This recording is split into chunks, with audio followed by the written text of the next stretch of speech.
Well, I guess the meltdown begins, huh? Not a fun time. I don't even know where to begin, so let's just start with wishing the best to Cam Kitchens. That was pretty unfortunate to see. We obviously wanted to win the game, but Miami not able to really fully celebrate at the end because of that. That really sucks. Really wish him the best. That's pretty rough. So hopefully he's okay. Hopefully we get some updates soon. But yeah, the meltdown begins. So there's just so much wrong this game. You can't even really take away any kind of initial positives. It's just one of those games where you had probably opportunities, but just decision-making, play calling, scheme, issues. And then Miami's just better than we thought. Miami's just a better team than I thought, for sure. They looked really good, especially offensively. Shannon Dawson drew it up today, man. Shannon Dawson was the man. He out-schemed our DC, DJ Durkin. We'll talk about that in a second. In a really big way. But man, questionable play calling. Issues getting the play calls in at times. Once again, I thought getting an OC, taking the playbook away from Jimbo would fix that, would help with that. Wasn't the case. Had to burn a couple timeouts to get some of those plays in. So that's still a thing. That was a thing last year. Defensive scheme, which is obviously the low light of the day, in my opinion, as far as our mistakes, the things that we did wrong. A couple big turnovers, giving up a special teams touchdown. And I don't even think the game was as close as the scoreboard indicated because they kind of gifted us two touchdowns to start this game. Giving us great field position, the ball, easy opportunity to score. But we lost in a frustrating way the game that I deemed the most important game on the schedule. And the reason I thought it was the most important game on the schedule was because, first of all, the meltdown. I knew that if this game was a loss coming off of 5-7, fan base, internet, that would all be just awful as it is now, and understandably so, especially after the showing. More competitive loss where there's more promising stuff. Maybe it's different, but that was the absolute loss that I was fearful of. Coming out on the road, many of the same issues as before, and that stuff was all back. It was a winnable game. It was a very winnable game for the Ags on paper. We could have made it close, but then again, we didn't. So let's talk about the defense. I don't have too much time for this reaction, unfortunately, because of the delay. I have to get out of here pretty quickly, so I'm going to go through offense and defense real quick. We can just sit here and bitch and moan the whole time, but let's just talk about some of the things. Obviously, the big thing was there was no pressure on Tyler Van Dyke this game. That was the story of their offense's success and our defense's downfall. And yes, there were other things that I believe stemmed from that, like lack of DB coverage and tackling, but I think a lot of that is mitigated by at least making Tyler Van Dyke have to run around a little bit. He's not a mobile quarterback. He's a really accurate dimer. He throws really good balls. He's a really smart player. If you give him time, despite how good your coverage is, he's gonna find open players. That's just a fact. And it seems like the game plan was just to sit back in coverage, not dial up many blitzes, and they did that the whole game, over and over. I don't know how. I'm sure all of y'all were calling to dial up the blitz, dial up something exotic, get some of the corners involved, get some of the DBs involved. But no, rushing 4, rushing 3 at times. Their O-line is good. That wasn't going to work. And about that 3-man and that 4-man rush, it looks like this defensive line, as talented and as great as it is, I'm not going to deny how good it is. It does have a glaring weakness in that it doesn't have a true high-end edge rusher. It doesn't have that one guy. That Myles Garrett, it doesn't have that kind of player. Obviously, that's a big ask to find that kind of player, but doesn't really have anything close to that. Fadil Diggs is as close as it is, but he doesn't get that kind of consistent pressure. He's a good player, but he's not going to get that. And as talented as much as we talk up this defensive line, it does lack that. And I don't know why we didn't really get any looks at Eni White or Malik Silla this game, because I feel like Those guys do get some pressure, but we didn't see it. We didn't even really see it get attempted with those guys. And we didn't see many blitzes, but when we did blitz, it did seem to work. I always have to rewatch the game. This is just coming off the fly. I'm emotional.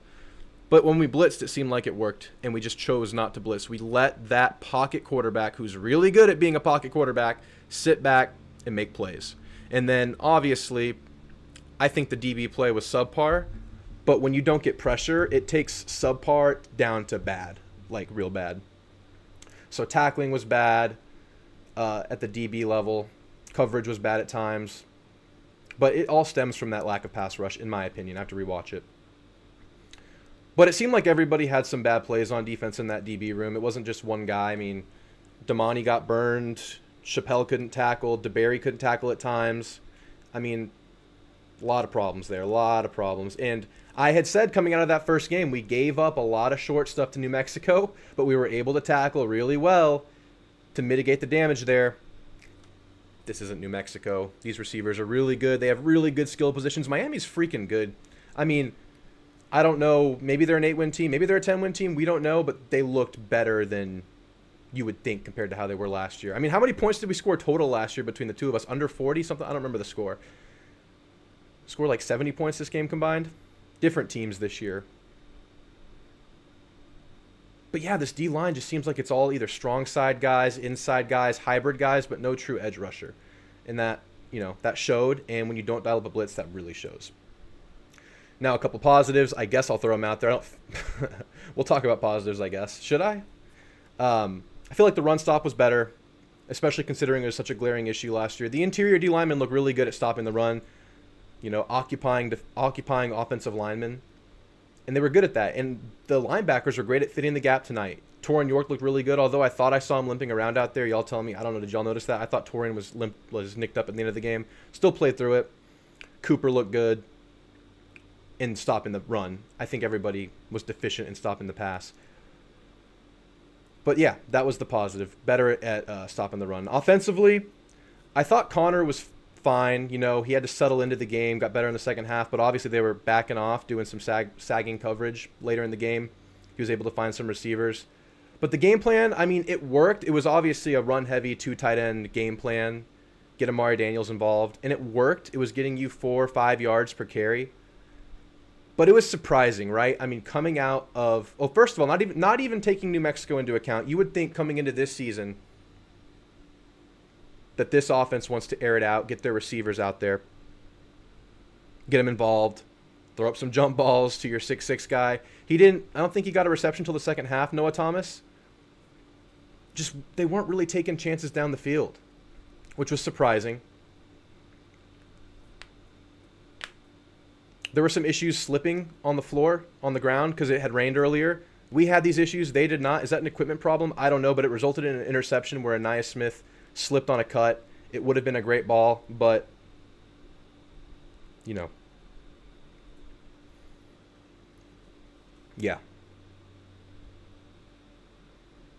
It was an issue. So I wasn't crazy about the game plan, even though it worked, but they didn't mix it up enough, in my opinion. I have to rewatch it, but it didn't feel like they didn't get the receivers involved. Didn't see Moose out there. They weren't targeting Aniyah. Aniyah needs to touch the ball way more than he does. I don't know why he doesn't. We liked Amari. Amari was fine. But you got to get these crazy, surefire playmakers involved.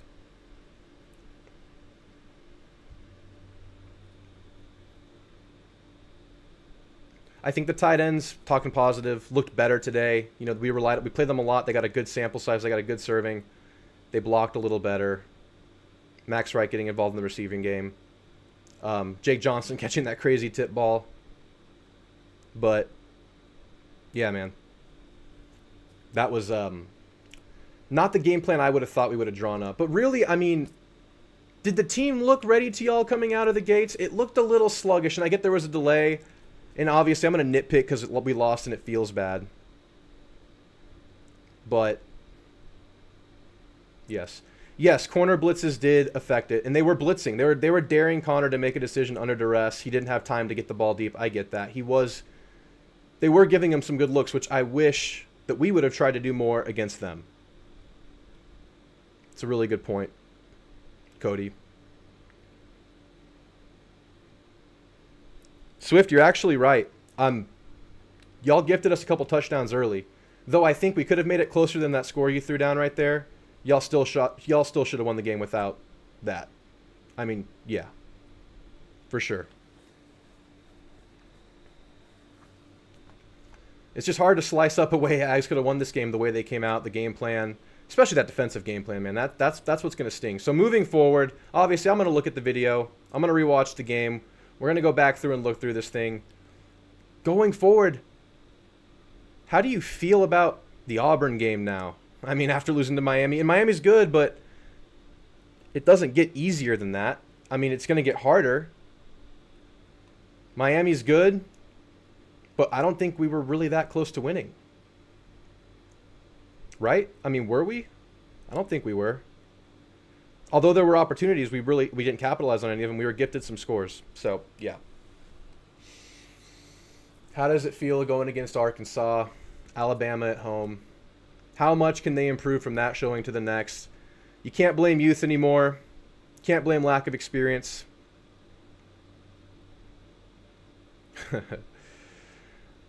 They didn't need a home field advantage to beat us. It was loud for what it was. I'll give them that. It wasn't full, but it was loud. The Canes fans that were there truly deserve a gold medal because they made it pretty dang loud for that 48,000 crowd. I think that was the number that came out. Yeah, they were loud. You got to give it to them. So yeah, I mean, this was such a big game. You win it, you feel good. You feel like you can start the season 5-0.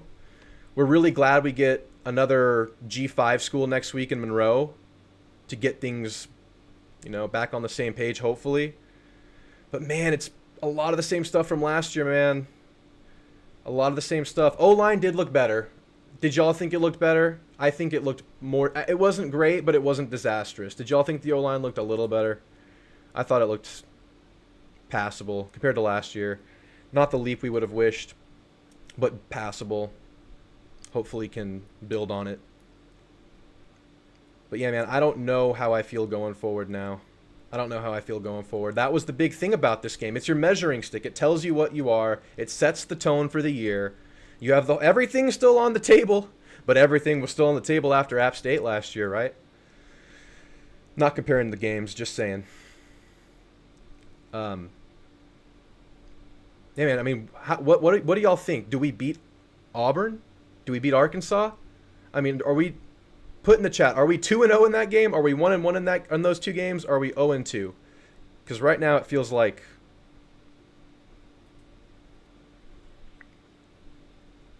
1-1. I feel 1-1 with those two coming up.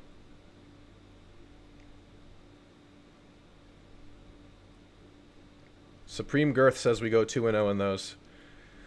Maybe. This team has the talent. That's never been the issue. Maybe it was experience. It's not talent. Okay, 2-0. So we're saying Miami's a pretty good team. We're going to get better. Those games, one's at home, one's neutral. Yeah. It was weird we didn't see Le'Veon Moss.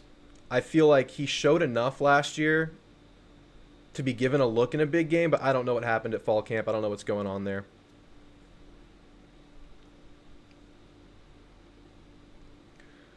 Arkansas's had our number, but we somehow usually find a way to win. They looked a little shaky today. I didn't watch it closely. Obviously, we looked more than shaky. We got our asses kicked. We really did. But yeah, guys, the outlook looks a lot different. This was the game that was going to change, that was going to set the tone on the year, man. That's what I've been saying. That's what I was calling this game, the tone setter. Now, I hope the meltdown that we're having as fans, which we deserve to have as fans, I hope that's not happening in the locker room. I hope we're not, divided in there. I hope we're not turning on the coaching staff. That's my biggest fear about this. That was always my biggest fear about this. I really hope that's not the case. I really hope they respond. That's everything. So yeah, 10-2, that was my prediction. That doesn't feel very likely anymore. I think the outlook has changed, unfortunately, after knowing this is the performance versus a good team. Miami's O-line looked really good, I thought. And I knew they were going to look good. I didn't think they were going to be that consistent, though. They held up the whole game against our four-man rush. And, of course, we didn't make it that tricky for them. But man-to-man, going up against our talented big boys, they had no issues, I didn't think.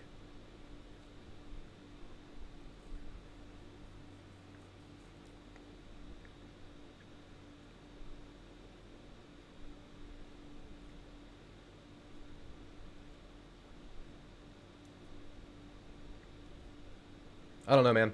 I didn't like the body language. I didn't like a lot of it. And obviously the rain delay doesn't help. But it's such a big game to not be up for and not be jumping around. It just doesn't feel like there's like this...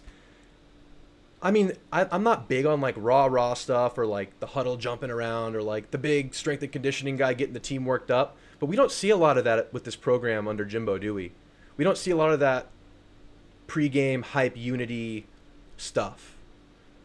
And I think on the road, that's something that really helps the team come together, get locked in to start the game. Even though it was a good start. We're going to see a lot of Mike Elko requests. And here's the thing, Mike Elko is too good to be a DC now. That guy's a head coach at a major program very soon. And he's going to do a lot of good things with Duke, I think, before he's gone. But yeah, man. Throw in any more questions you have. I have to get out of here in about 3 to 5 minutes or so. Man, it just feels... This is how I thought it would feel if we lost this game. This is worse because we played so bad. I mean, honestly. Y'all looking forward to watching any Jimbo pressers? Y'all looking forward to it? Execution. What else is he going to say? Some cliches. We didn't get the inches, which is true. I forgot to bring up the fact that Evan Stewart left 8 points on the board by not diving for first downs and trying to get a little cute with it, dancing around.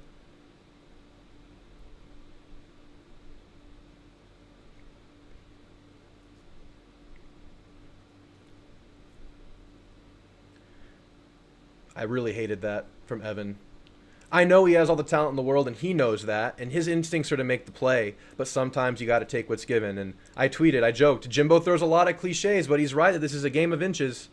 I mean, that's 8 points right there, which kind of changes the trajectory of the game quite a bit if you convert on those 2 first downs, because he was about inches away from the first down line both times. We do, man, and we do overthink it on those 3rd and 1s, 4th and 1s. And it seems like the running back overthinks it instead of taking the gap that's there. Felt like a lot of bouncing, a lot of not following the blocks, a lot of not just laying on those big offensive linemen and just letting them carry you forward. I would have liked to have seen that.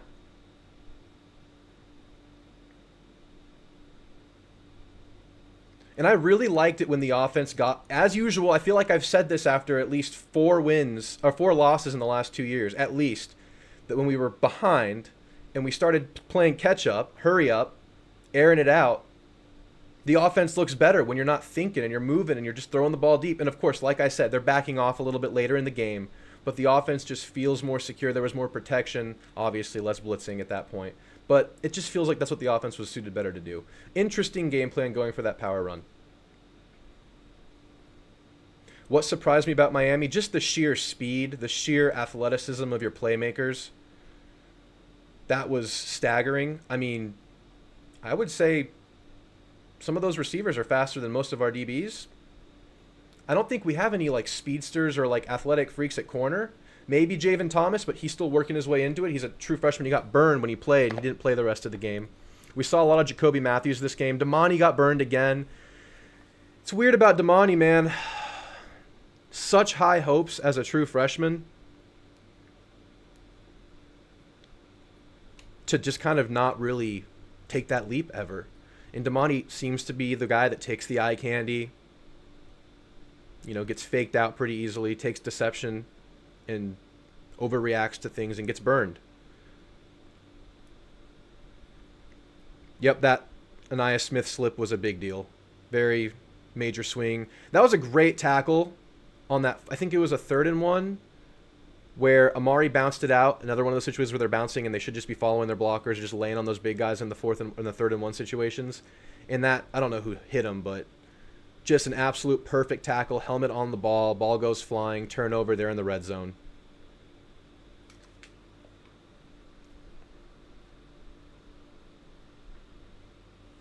Yep, the equipment. There must have been something with the equipment because they weren't slipping around, but we were. Wegman had a lot of trouble planting his feet for his throws. He slipped many, many times. Yes. Yes, George. So many slips on the passing. I didn't see the... I know a couple of y'all are saying the O-line looked terrible.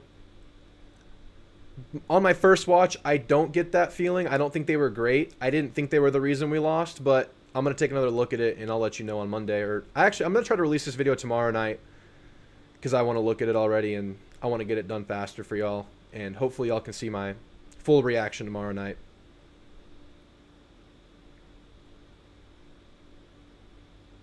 Yep, we were winning the special teams, and that 98-yarder totally balanced it out. Was 12 held on that kick return? Yeah, that's how I felt. Some of y'all are saying it was the blitz more so than the O-line. I agree with that. They were really dialing it up from the outside. Running backs weren't getting it. And running backs were pretty good picking up the blitz versus New Mexico, besides Ruben Owens on those couple of holding calls. Yeah. I coming out of it, first watch, with emotion, defense. The scheme was our biggest downfall, self-inflicted downfall. Obviously, Miami was really good this game. Peyton Manning back there, someone said that. Yeah, he looked like it. I think the defensive scheme was my coming out of it, my clear number one downfall, my number one issue. Yeah, 12 was held, and he was in position to make that play. That was his lane, his alley. Just jailbreak through. Randy Bond got destroyed on that play. Was it Restrepo that hit him? It was the right thing to do. Was the right thing to do. Yeah, man. A lot of things to clean up, but, you know, do y'all think they pulled the trigger on Durkin or anything like that? Honestly, I feel like the offense still has potential to be a pretty good offense. A really good offense. I don't leave this game thinking that this offense is in a bad position. But I do leave this game really worried about the defense, obviously. I mean, is there any chance Durkin gets moved from mid-season?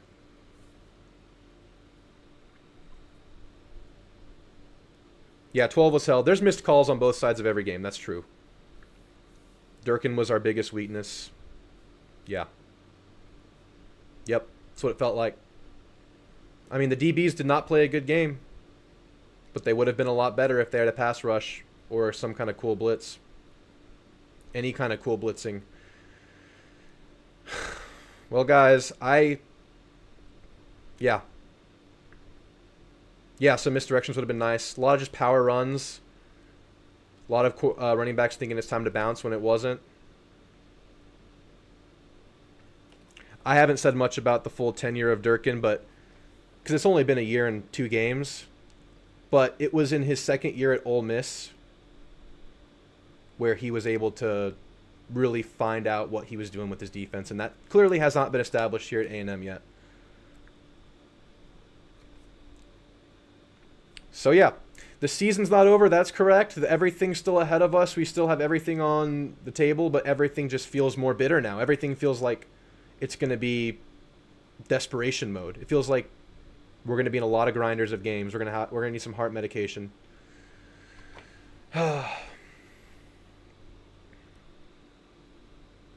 Yep, we definitely need an elite pass rusher. I talked about that at the beginning of this.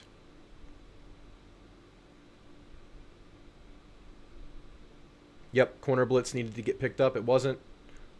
And sometimes I did notice on my first viewing Connor missing some checkdowns. It felt like there was some crossing routes, some stuff in the flats that he missed. His timing was off on that Evan Stewart play where he didn't go get the first down in the red zone.